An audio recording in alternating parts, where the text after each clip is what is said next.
Өдрийн мэнд залуужуулах бичлэг 44 хүрж байна. За энэ дөр болохоор бас Монголд нутагшуулгыг хүсдэг, цаашид хэрэгжүүлэхийг хүсдэг нэг соёл байгаа. Энэ болохоор ямар соёл юм бэ гэхээр одоо би жишээл багш байна заяа. Багш хүнд алдаа байж болох уу? Болно. Яг гэвэл ингээд амьдрал бол мөнхийн зүйл, насан туршдаа суралцдаг. Гэхдээ энэ дотор бидний суралцах хэвээр хуйлууд гэж байдаг.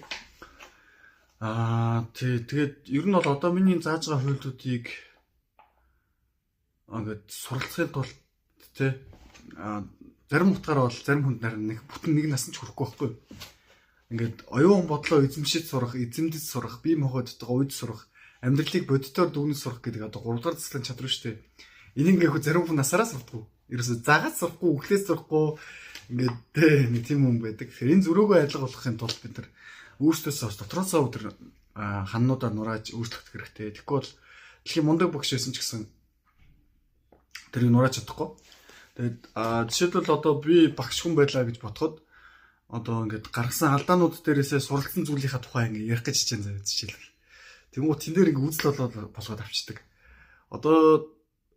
Одоо би 25 26 таа байлаа гэж бодсон шүү дээ. Тэгэхэд 18 наснда ч юм алдчихсан алдаанууд, одоо 20 таа алдчихсан алдаанууд, одоо яг алдж байгаа алдаа ирээдүйд яаж засах вэ гэдэг тухай ингээд ярих шүү дээ. Тэгэхээр миний тэр гаргасан алдааны тухай ярихаар намайг яг тийм хүн гэдэг үгэнчдэг байхгүй юу?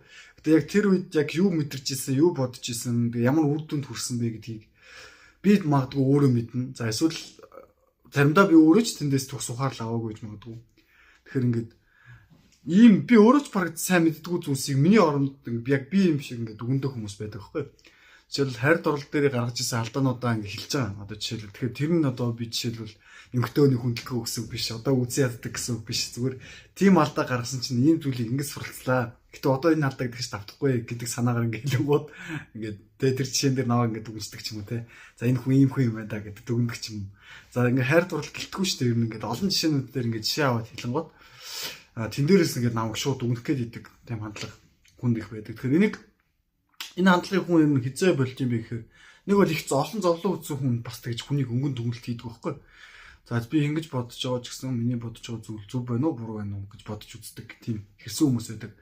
Нэг бол зовлон үзсэн хүн, нөгөөх нь болохоор ингээд нас дагаж ирсэн төлөвшил байна. За эсвэл гурав дахь нь болохоор тухайн хүний төр сүнслэг чадвар.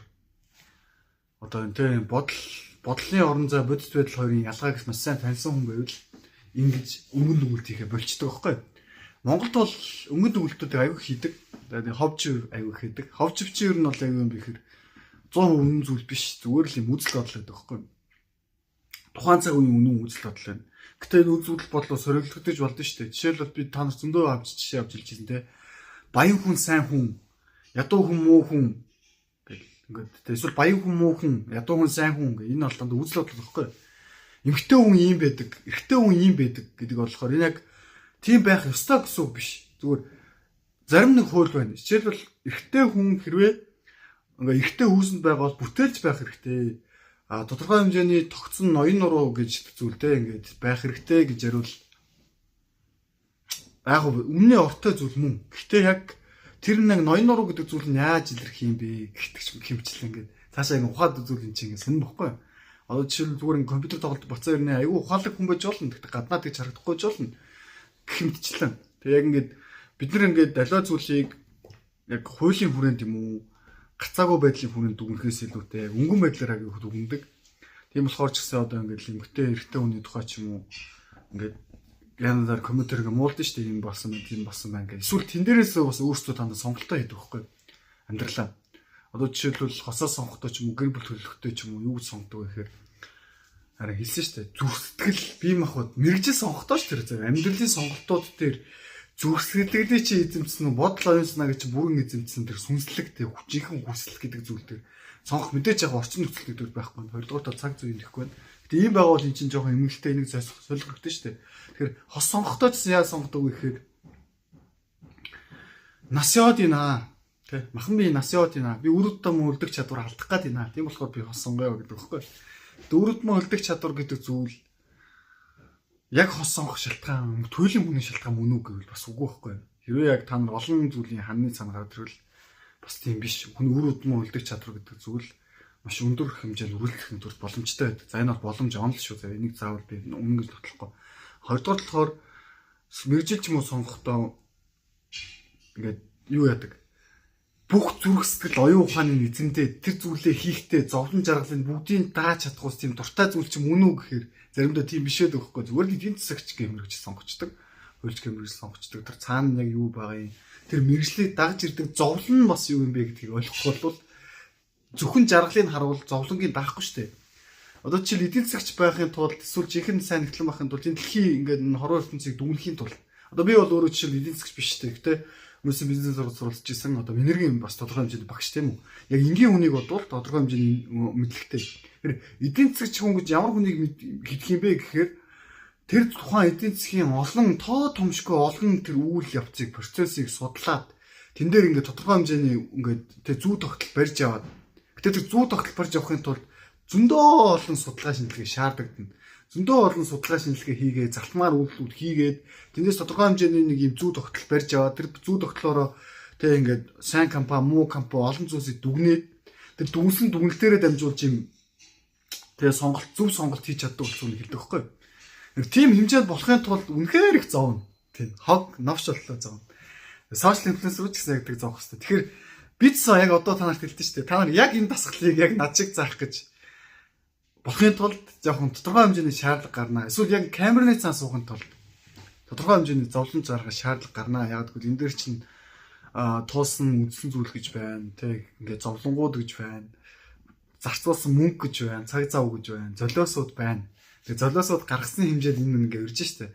Гэхдээ хэрвээ яг надтай уулзаа зөв харилцах юм бол би танарт энэ золиосуудыг гаргахгүйгээр хэрхэн энийг суралцах вэ гэдэг арга замыг би танарт зааж өгч чадна. Тэр энэ бол миний одоогийн 8 жил зарцуулсны новш. Тэг хог новш шиг ингээд бүр амар олон жилүүдийг хараал өрөөр дуусны хүмүүст ингээд чулуу шидүүлж ийснэ, өндөг шидүүлж ийснэ, олон хүмүүс үзэн ядуулж ийснэ.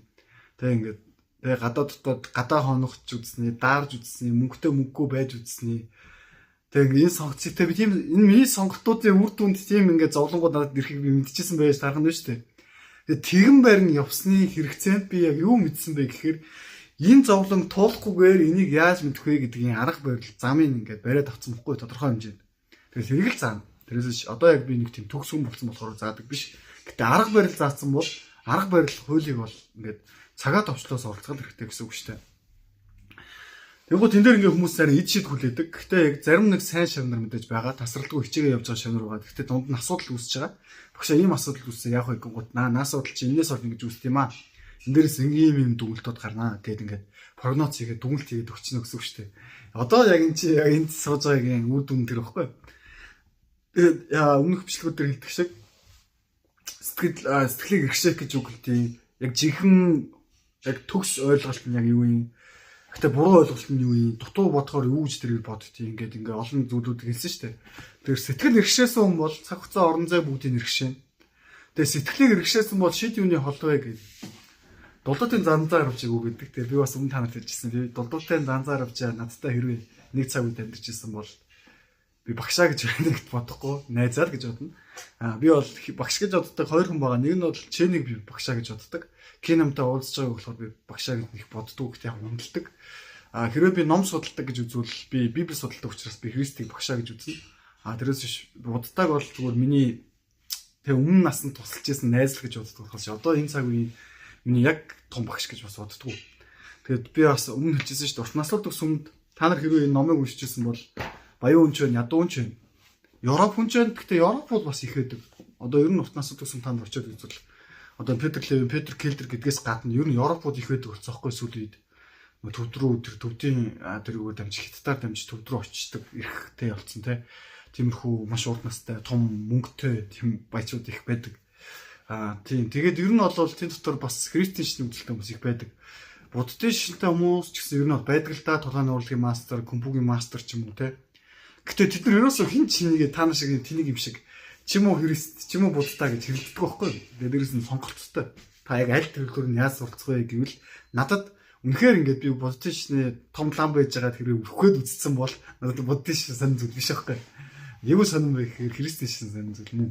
Яг гэвэл энэ ойрт дорны соёл гэхээс гадна энэ барууны соёл үнэхээр сонирхолтой санагддаг. Тийм болохоор ч гэсэн би та нарыг төвд рүү бити яваач, тэнэгтэй дийлгүй хар орд сураач гэж хэлдэж штэ чадчих байгаа бол. Гэтэ үнэхээр хүсэлчин байв шүү дээ. Яг сурах гэхээр сурчдаг юм байхгүй. Тэгээ гол нь цаг үедээ нийцсэн мэдлэг, цаг үедээ байгаа хүчийг олж авах нь зөв. Монгол хүн хизээ яг хүчтэй байх юм бэ гэр хүчтэй соёл, хүчтэй зүйлсүүд, зөв цаг үе, зөв зүйлсийг мэдэж аваад тэн дотроо яг хүн шиг хүн тэгээ бурханлаг бүтээл, ялгдшгүй, тэгээ дахин давтагдшгүй бүтээл болж чадах юм бол бид нэр хүндлэлийг авч чаднаа. Тэгээд жинхэнэ хүмүүсээс тэгээ бие махбод оюун ухаан зөрчлийн эзэмшиж чадах юм аа гэдэг тийм гаргалгаанууд байгаа. Тэгэхээр энэ бол одоо миний бас үзэл бодлохгүй. Би тэгэхээр та нарыг нэг буддист болохоор нэг үзэн ядаад юм гэсэн үг биш. Зүгээр л миний хараа те ингээд үүгэн дэшээ бүгд буддисттай. Би өөрөө бас урдсан далан байсан байж магадгүй. Гэхдээ надад энэ зүйл сонирн биш. Ерөөсөө сонирн биш. Та нар цаана гарч зүг болохоор сонирхолтойс нагддаг байхгүй. Цаана гараад үзвэл урднаас ч гэсэн нэг тийм гайхаад нэг бишрээл бурхан ингээд саваад ахаар хэмжээний зүйл биш. Эсвэл тэгж явдаг хүмүүс байдаг л да. Ингээд 14 дугаар далаалам хэддгээр хамлам тийм богд ийм тийм ингээд явдаг хүмүүс байдаг. Яг уу тэр өөрсдөө л үзэл бодлоо. Гэхдээ би яг тэрийг бол нэг тийм зөв үзэл бодлоо гэж яг хүн зүгээс үздэг байхгүй юм. Яа тэгэхээр хүн хүчнээ олон удаа төрсөн ч бай, бие зүрсэн ч бай, яг үнэнхүү гэгэрл, тэгээ үнэнхүү бурханлаг байдал гэдгийг олцсон бол шал өөр байдлаар мэдрэгддэг байхгүй. Бүр ингээд дахин давтагдчихгүй байдлаар мэдрэгддэг. Тэгээ энэ бүр ингээд дэлхийг иргэшээсэн байдлаар мэдрэгддэг байхгүй. Тийм хоц гэрэлтэйгээр мэдрэгддэг гэсэн үг. Магадгүй тэр Христ шиг хараа. Энэ ном нь бүр ингээд дэлхийг дахин түүж чаддаг. Тэр онлуудын зөв тайлах юм бол үнэхээр гайхалтай ойлголтууд байдаг. Тэгээд тэр утгаараа би тэр хүнийг хөдлөнө. Зүгээр бусдууд нь бол яг мэдээж хүндлэх үз. Ерөө яг цаг нөхцөл нь бүрдүүл яг зүгээр найз шиг харьцуулж болох үз гэж үзнэ. Гэхдээ яг тийм хандлаг багш гэж юм боддгоо. Тэгээд дээрэс нь найз аваад нэмэр байхгүй байхгүй. Яг би ягаад л гэхдээ энд бас нөгөө миний хувийн үзэл бодлого гэсэн залуу байгаа нөлөөлнө. Яг гэвэл та нар авралыг хайж байгаа бол буддичнаас авралт хайж бол бурханлаг сэтгэлийг орох хэрэгтэй шүү дээ. Бурханлаг сэтгэлийг олохын тулд энэ бие махбод болон оюун ухааны бохирдол гэдэг зүйлийг зөвөр таниад айгу хурдан хугацаанд салах хэрэгтэй байхгүй юу. Тэгээ энэ сэдвийг яриад ивэл дуусахгүй. Гол нь тэгээ үзэл бодлоо эрхийлэх талбар дээр нөө бас яагаад чи ингэж яриад байгаа загнаад идэх хүмүүс байдаг. Гэтэ би яг энэ үзэл бодлоо эрхийлэхийн тулд энэ пэйжийг чинь хөгжүүлээ явж байгаа шүү дээ ингээд. Тэгээд ер нь бол нэг хэдэн онд нийлээ чи 19 онд ч лөө 19 онд нээсэн санагдчихна. 19 оны 4 сарын 19-нд нээсэн санагдаад. Үгүй нэг 5 жилийн хугацаанд нээсэн пэйж тэгээд одоо 20 мянган хандлтайгаа цаастаас өөрийнхөө үзэл бодлын дагуу энэ зүйлсийг хийн тараа илүү чанартай болох байх. Тэр болтол үүсэн. Ингээд дуу хоолоогоо илэрхийлсээр хоолно. Тэгээд үзий ядвал үзий яддаг. Тэгээд дэмжил дэмж. Тэгээд 7 хүн ч үзий яддаг, олон хүн ч хайрладаг. Хайрладаг олон хүмүүсээ хайрлал. Үзий яддаг хүмүүсээс зайгаа авах нь гоё штэ тийм. Тэгээд үзий яддаг хүмүүсээ гэхдээ яагаад үзий ядж байгааг нь бас заримдаа бол ойлгох гэж чинь. Тэгээд завгүй болвол тэгээд зайгаа авна. Тиймэрхүү сонголтоор амьдарч байна. Тэгээд анхаарал тавьсаад баярлаа. 11 13 минут гэсэн байна.